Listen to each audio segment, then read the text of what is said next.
Vamos a compartir la pantalla y vamos a tener muy claro que vamos a hacer el análisis de las preguntas estratégicas y las características que poseen. La primera cuestión que ya tenemos que tener en cuenta es que cada sesión iniciará con algunas preguntas. Unas se responderán con mayor profundidad que otras y algunas preguntas quedarán únicamente para tu reflexión, para tu curiosidad, para quedarse allí incubando curiosidad. ¿Por qué es importante formularse preguntas de calidad? Porque la pregunta en sí nos está hablando de la claridad con la que observamos y de lo que queremos saber. Saber si nuestras preguntas están adecuadamente formuladas y que tratemos de desvincular la calidad de la pregunta de la calidad de las respuestas. Es cierto que una buena pregunta tendrá más probabilidades de iluminar el camino de la respuesta, pero no necesariamente. Entonces, podemos tener una pregunta mala y sin embargo una pregunta de una respuesta buena, una respuesta densa con carnita, con juguito, o al revés, podemos tener una gran pregunta densa, muy completa, muy clara y sin embargo respuestas muy fallidas. Entonces, a partir de ahora empezaremos a ver cómo las essential questions son el punto de partida del pensamiento crítico y de nuestro aprendizaje, del desarrollo de nuestras competencias. Entonces, para responder, vamos a responder también otra pregunta que tiene que ver con nuestras bases de la investigación. ¿Qué relación tiene la calidad de las ideas de investigación y las fuentes de las que vamos a investigar? Y vamos a responder exactamente lo mismo para que lo recuerden. Yo puedo tener una gran idea de investigación, pero mi fuente a lo mejor pudiera parecer que no es de gran calidad, ¿sí? Y sin embargo, mi idea de investigación sí lo es. Entonces, vamos a desasociar esto que la gente pudiera pensar que es automático porque no tiene entrenamiento en investigación, en pensamiento crítico. Entonces, aquí vemos que esta frase nos va a ayudar para entender al menos la importancia de las preguntas estratégicas y, claro, como inicio, como detonadoras del proceso de investigación. Entonces, una estructura no te garantiza el éxito, pero la ausencia de estructura sí te garantiza numerosos fracasos, pues que queremos evitar. Siempre hay que aprender de los errores, aprovecharlos, pero si se pueden evitar, pues qué mejor que hacerlo. Entonces, una parte de estos elementos estructurales para el éxito en la investigación es tener preguntas estratégicas, sin duda, tener preguntas estratégicas. ¿Por qué? Porque estas preguntas nos brindan indicadores, focos de interés y líneas de desarrollo. También nos van a ayudar a evaluar las respuestas. Si yo tengo una pregunta que tiene 3 aspectos que yo necesito focalizar y nada más respondí una, bueno, pues tengo una manera de evaluar. Por ejemplo, si yo tengo 3 preguntas en esta sesión de hoy y no se respondió ninguna, bueno, no salí con las manos vacías porque me hice preguntas que tal vez no me hubiera hecho antes. Pero lo importante es que yo pueda tener un punto de partida. Entonces, me formulé tantas preguntas, ¿cuántas me respondí? ¿Cuántas me respondí con calidad?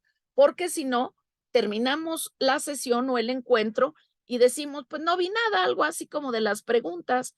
Y claro que eso no es correcto. Entonces, acuérdense de esta super palabra, nos brindan indicadores, vamos a empezar a semaforizar desde el día de hoy, ¿de acuerdo? Y para poner un ejemplo, hicimos esta pregunta y yo tengo aquí un ejemplo de una respuesta interesante, robusta. Aquí los demás nombres los omití para no generar ningún tipo de eh, eh, ambiente desfavorable.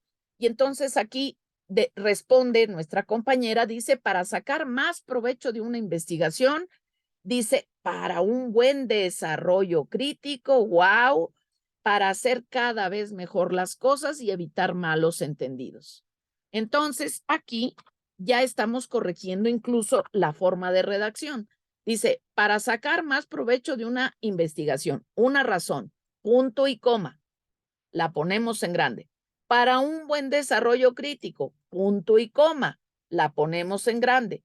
Cuando estamos enlistando varias posibilidades, ponemos los signos de puntuación, en particular punto y coma.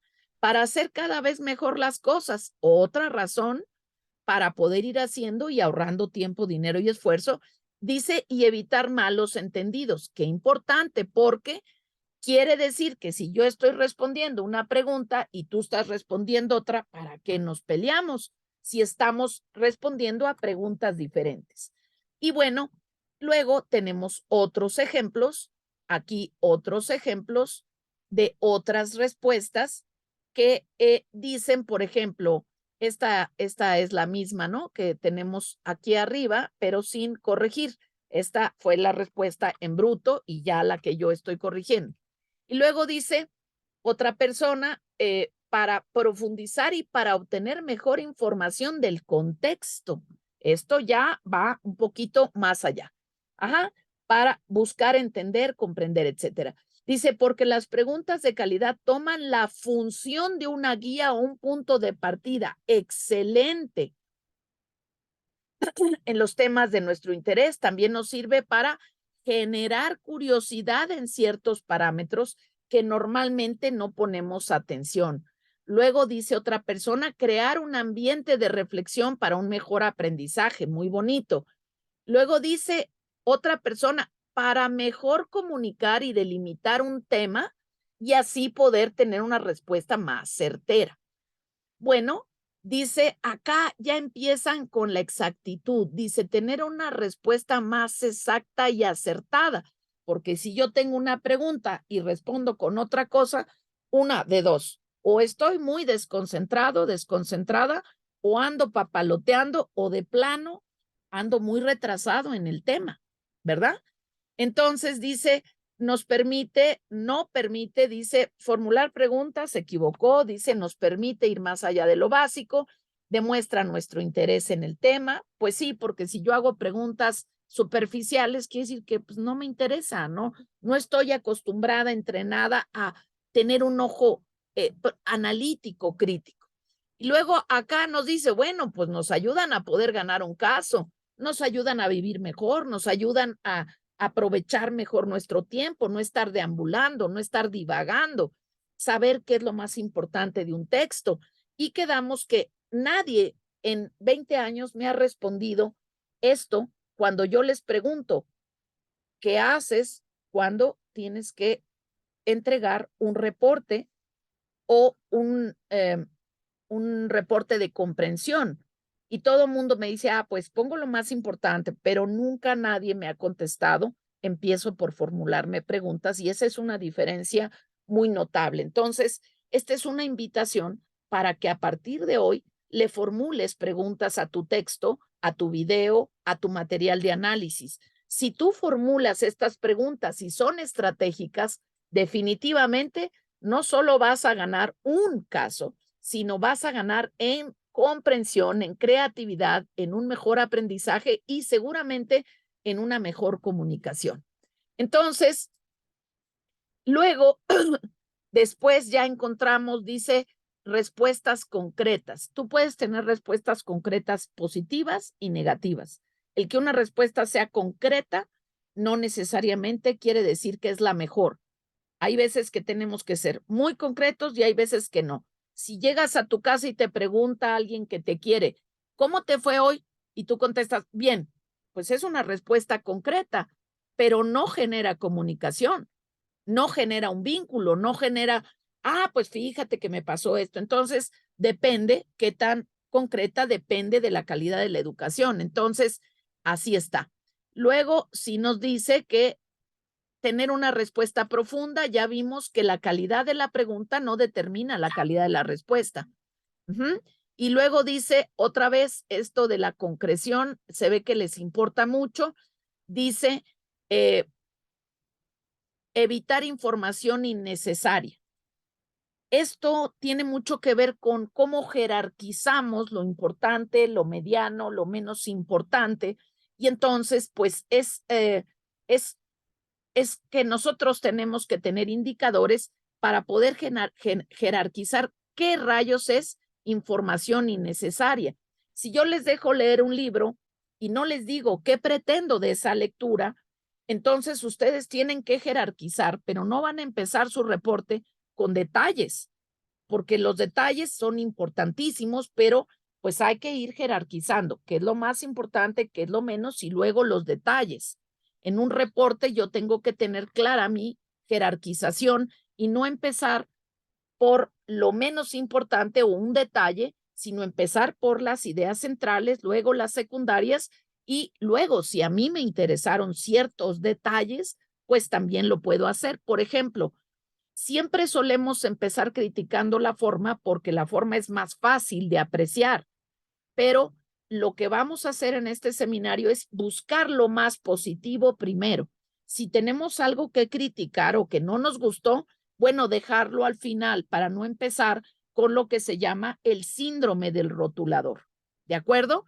Entonces, aquí repasamos muy rápidamente, no lo vamos a hacer siempre, pero dijimos que aquí vamos a ver siempre, siempre, siempre eh, material audiovisual y también marcos teóricos. Entonces, aquí ya estamos viendo todo lo que nos permite construcciones históricas más densas, más vinculadas con la realidad que estamos analizando y todas las competencias que se generan a partir del pensamiento crítico.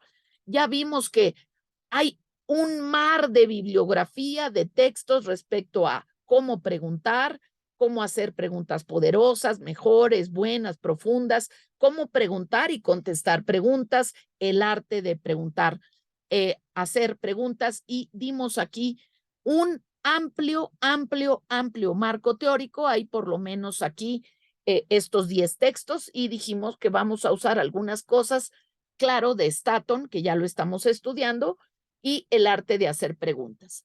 Con esta introducción, vamos a ver que la pregunta del día de hoy era, por una parte, ¿cuáles son las características de lo científico para desmitificar que la ciencia es una especie de piedra, sino que la ciencia son productos, productos del pensamiento, del lenguaje, de la escritura, de todos los tipos de investigación y desde luego de procesos, de métodos. Y entonces quisiera que anotaran otra de las preguntas importantes que estamos redondeando o profundizando, porque vamos a ver hoy algunas de las preguntas, al menos de la primera y segunda unidad. Y aquí tenemos la gran pregunta de hoy, que la vamos a empezar a responder en un nivel mucho más superficial, pero luego iremos incrementando, porque para el día de hoy ya teníamos que tener un punto de partida, una noción de derecho con su autor y su autora, con la fuente lo mejor formulada.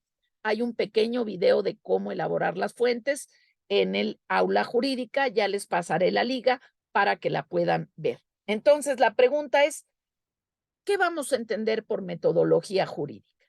Y fíjense ustedes que es una pregunta tan sencilla que nos va a llevar a todo un universo.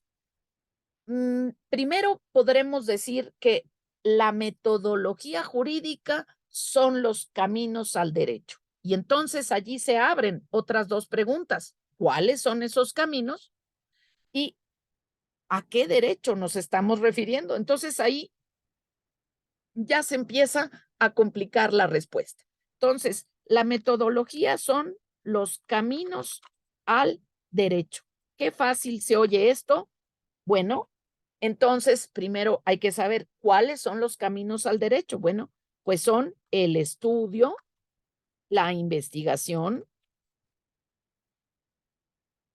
la creación, la interpretación, la aplicación. Todos esos son caminos hacia el derecho. Cuando yo estudio derecho de una manera, tengo unos resultados. Cuando yo la estudio de otro, tengo otros resultados. Ya la investigación ya implica que tenemos preguntas, que tenemos objetivos, que tenemos un procedimiento, etcétera. Y crear leyes. ¿Quiénes crean leyes? Bueno, pues las crea el legislativo, las crea la Suprema Corte, el Poder Judicial en cada sentencia, la creamos nosotros, operadores jurídicos, cuando hacemos un contrato. Entonces, si se fijan, es como una ramificación de los vasos sanguíneos que tenemos en el cuerpo. Podemos decir, la metodología son los caminos al derecho, pero luego los caminos son muchos y luego el derecho, pues hay muchas teorías y muchas corrientes. Entonces, así de entrada, para que vean un poquito el horizonte de la materia y por qué tenemos que tener preguntas densas, bien elaboradas, para no perdernos en el bosque, sino tener claro siempre un faro, una gran linterna potente para decir exactamente de qué estamos hablando. Y así, en las preguntas sobre qué es lo que caracteriza a lo científico, vemos que, por ejemplo, Sebastián y otras personas destacan la curiosidad entre muchas otras cosas. Cuando tú llegas a querer hacer una tesis y dices que ya lo sabes todo y que la respuesta o la propuesta es reformar la ley, bueno, pues está muy bien, ya vienes con una idea, pero ahora hay que ver si realmente eso es lo necesario y tenemos todos los elementos para que esa propuesta tenga la densidad suficiente. Me gustaría saber si alguien tiene alguna pregunta, alguna complementación, alguien que quiera un puntito respecto a esto que vimos y sobre la primera respuesta a esta pregunta. ¿Qué entender por metodología jurídica? ¿Cuáles son las características de lo científico? ¿Y por qué de manera rotunda siempre será importante tener como punto de partida a las preguntas estratégicas, que aquí le vamos a llamar preguntas densas? El que nosotros hablemos de preguntas densas quiere decir que tienen calidad, que nos sirven como guía. Y dijimos que no vamos a hacer una receta, pero podemos tener muy claro que una pregunta tendrá palomita cuando tenga lenguaje claro y preciso, cuando sea una sola pregunta por cada pregunta, cuando pueda tener viabilidad su respuesta y definitivamente cuando sea breve, no una pregunta que tiene muchas preguntas o una pregunta excesivamente larga nos pierde. Entonces, siempre tenemos que tener un sujeto, un verbo y un predicado. ¿Qué queremos saber? ¿De quién lo queremos saber? ¿En qué marco lo queremos saber? Estas preguntas enormes, infladas, gordas, obesas. ¿Qué es la democracia? Bueno, eso requeriría 2 o 3 doctorados, porque la democracia, hay muchos tipos de democracia, y además, ¿cuándo? ¿Es la misma democracia, la de los romanos antes del siglo 0, a la democracia de la Edad Media o a la democracia actual en Noruega? Pues claro que no es lo mismo. Entonces, nosotros necesitamos preguntas con sujeto, verbo y predicado y, de preferencia, circunstancias claras de tiempo, modo y lugar. No es lo mismo decir qué es la democracia, pregunta de niño de kinder, a decir qué caracteriza a la democracia en el México actual en 2023. Son 2 preguntas sumamente distintas y distantes que nos van a iluminar el camino. Entonces, a eso nos referimos con preguntas estratégicas. Me gustaría saber si tienen alguna pregunta, alguna duda, alguien que quiera tener un punto.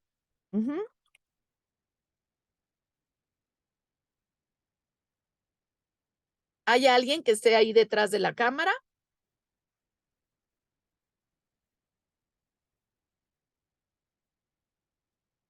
No hay nadie ahí detrás de la cámara, nadie está poniendo atención. Sí, maestra, yo. Sí, Dira, por favor. Bueno, yo no soy Dira, yo soy Paulina. Ah, perfecto. Entonces, Paulina y luego Dira. Adelante, es que vi la manita. Disculpen. Lo siento. Yo le iba a decir que, bueno, yo lo que entiendo por metodología jurídica básicamente son todos los procesos que nos ayudan como a encontrar algo, a encontrar respuestas y es el camino que vamos a tomar para, pues para todo básicamente, porque creo que está en todo y en todo la podemos aplicar. Gracias, Paulina. Sí, Dira, y adelante, Sebastián, por favor. Bueno, una respuesta que podría encontrar sobre qué es lo que se puede entender por metodología jurídica es, bueno, desde mi punto de vista es como un proceso el cual puede ayudar a entender alguna interpretación que se tiene tanto del derecho como de algunos aspectos que puedan estar relacionados con el derecho. Sebastián y Pilar, por favor. Bueno, yo más o menos quería darle mi respuesta a su pregunta de por qué es siempre importante tener como punto de partida las preguntas densas. Y yo Excelente, veo Sebastián. que, porque de esta forma las bases de la investigación son fuertes, ya que al hacer una buena pregunta es muy probable que obtengamos una buena respuesta y de esas respuestas podemos tener unas mejores bases ya sea para la investigación o para nuestro punto de partida. Entonces creo que son muy importantes para empezar. Desde luego, son la piedra angular del pensamiento crítico. Pilar, ¿querías agregar algo? Sí, igual era acerca de lo que acaba de comentar mi compañero, pero quería mencionar justamente que esas preguntas serían como nuestra hipótesis para dar pues continuidad a nuestra investigación. Y en Bueno, a ver, cuanto a qué se... nada más una cuestión, Pilar. Ya en su momento veremos la hipótesis, ya en su momento la veremos, ya vimos ahorita marco teórico, pero la pregunta forma parte del caminito hacia la hipótesis, pero no es la hipótesis. Justamente vamos a ver qué variables hay en la pregunta para saber si están en la hipótesis y voy a pedirles, por favor, que anoten esa primera respuesta, que entender por metodología jurídica. Así de clarito son los caminos hacia el derecho, pero caminos hay varios, ya los escribí en el chat, y derecho tampoco es el mismo constructo, tiene muy diferentes significados. Entonces, nada más para cerrar con el marco teórico, todo este pensamiento crítico y el enfoque sistémico viene en la educación superior obligatoria que tenemos en nuestras leyes, en nuestra Constitución, la Ley de Educación Superior, que tiene que ver con la educación para el desarrollo sostenible, cuyos inicios pues ya tienen más de, van a ser 3 décadas, desde 1980, desde 1995 empieza la década internacional de algunos instrumentos internacionales, el famoso informe del ORS, los 7 saberes para la educación, los 7 pilares, y todo esto tiene que ver justamente con algunas cositas que vamos a tratar en la próxima sesión, porque ya se nos está haciendo un poquito tarde, y lo que sí quisiera decirles aquí es que vamos a considerar a partir de hoy el uso de semáforos. Los colores no son de adorno, no son de cómprate un color morado y uno azulito porque a mí me gustan. No, vamos a usar una herramienta internacionalmente válida que es el semáforo, ¿no? Entonces, ya hablando de marcos teóricos, tenemos que vamos a tratar de marcar con un colorcito, una crayola verde, esas palabritas claves, ideas expresas, variables que nos llaman la atención en un texto, en un video, en un documento, ¿sí? En donde tengamos alguna duda, el amarillo y con rojo, lo que no estuviéramos de acuerdo, pero para calificar un marco teórico, vamos a suponer que yo tengo 3 textos. ¿Cuál voy a elegir? Bueno, pues voy a elegir aquel que tenga unas ideas expresas, más correlacionadas, que tenga contextos e indicadores como las preguntas estratégicas, que me maneje algunas preguntas que yo pueda ver claramente o que la estructura de su índice, de su texto, me permitan saber cuáles son los elementos más importantes. Luego, a lo mejor escucho diario en muchas partes, en los medios de comunicación, pues ideas, pero pues no me dan las fuentes, no tienen un contexto, no, ahí ya empezamos con problemas porque ese conocimiento no es tan válido, no es tan fiable, porque no tengo yo manera de verificarlo. Entonces ahí también podemos tener lenguajes muy encriptados, muy barrocos, que me pierden, que van de una cosa a otra, que empiezan con un punto y me dan demasiados detalles. Entonces ahí tal vez ya pueda decir esta fuente o este conocimiento lo paso a segundo lugar porque no me da fuentes, porque no me da referentes. Y finalmente, pues estas ideas que se contradicen, que ponen una cosa con otra, que confunden la gimnasia con la magnesia, que son opiniones y que no tienen ningún sustento teórico. No es que no lo mencionen, es que no lo dan y cuando se los piden te dicen, no, esos autores no me gustan. Pues si no me has dicho ninguno, ¿cómo que no te gustan? No tienen sustento teórico, son ideas confusas o vagas. Esto me va a permitir decir cuándo una fuente es de calidad. Y en la próxima sesión veremos todo el tema que tiene que ver con las resistencias ante cuestiones nuevas, fuentes nuevas, preguntas nuevas, pero vamos a cerrar esta sesión grabada con los principales puntos de resistencia. La persona que no quiere, la persona que no puede o cree que no puede, y la persona que no sabe y entonces cree que como no sabe, no puede.